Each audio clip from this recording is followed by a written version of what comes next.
This is the story of a really crappy night. I mean, not night. This is the story of a really crappy morning. I mean, not the worst thing. It wasn't the worst thing. It was mildly inconvenient. Okay, all right. I'll explain a little better. Okay, I used to go to college. You know, I was once a college student. Yeah, you know, go fucking Wildcats. Ugh. And you also used to do ROTC. That's gonna be a completely different story altogether. Just that, you know, portion of my life, ROTC, Reserve Officers Training Corps. That's gonna be a whole nother thing. But I used to be in ROTC, and I used to live with a bunch of guys. You know, because you know. That's just how you do it in college. But at one point, my sophomore year of college, I had 4 other roommates. So there's 5 of us living in a house, a 5-bedroom house, duh. And we weren't bunking together. We were all young, you know, we're all college students. We're all part of the ROTC program at one point. We always had a lot of fun throwing parties, hanging out, you know, just doing all sorts of crazy shit. We had a dartboard in our house, okay? And the rules of the dartboard were simple. You know, none of us were like professional fucking dart players, dart throwers, whatever the hell. Between the hours of 8 p.m. and 8 a.m., so throughout that night and morning, if you threw a dart at the dartboard and it hit the wall, you have to take a shot of alcohol. Yeah. It was a good rule. It was a really good rule. It was a really fun rule, and it was super exciting. It kind of made a lot of people like second guess whether or not they want to play with the dartboard. But if you hit the wall, you know, during a party, or not even during a party, just...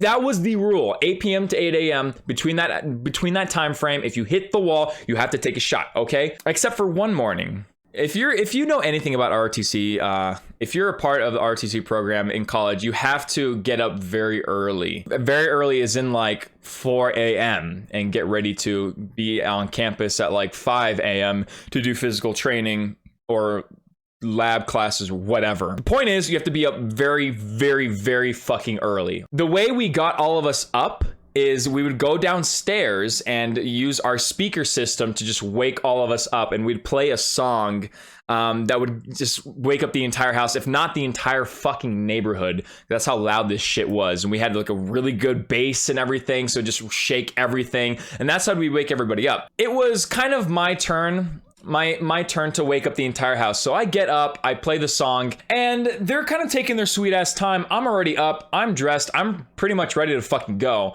So what do I do to kill the time?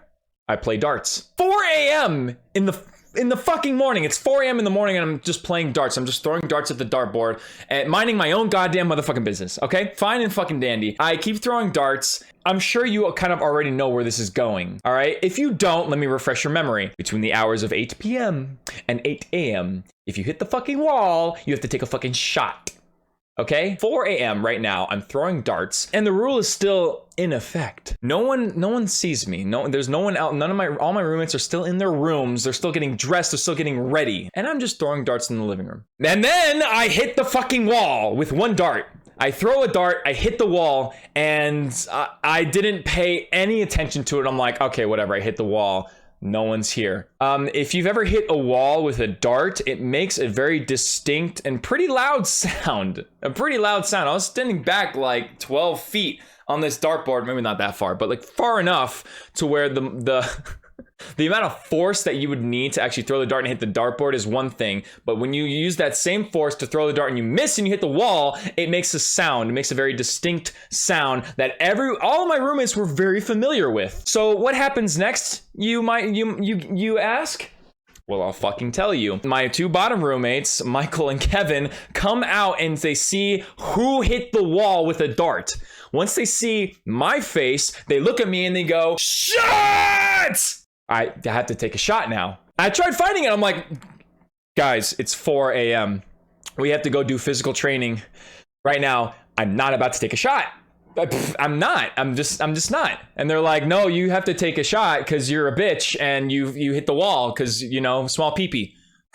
I said, no, I ain't no bitch. So I took a shot. I took a shot of Jaeger. Just because that was the one alcohol that I thought I could stomach at 4 a.m. before physical training. Here's the worst part though. Here's the actual worst part. After that shot, after everybody gets up and gets ready to go, we used to ride bikes to campus. We lived about 2 miles away from campus, and we would ride bikes. Not only are we going to physical training at 5 a.m. on campus, but we're riding a bike the entire way. Can you fucking imagine how I'm feeling? Take a second and try to picture in your mind, like, how would you feel if you woke up at 4 a.m. and you had to take a shot of Jaeger and then ride 2 miles to campus and do physical training for another 3 hours?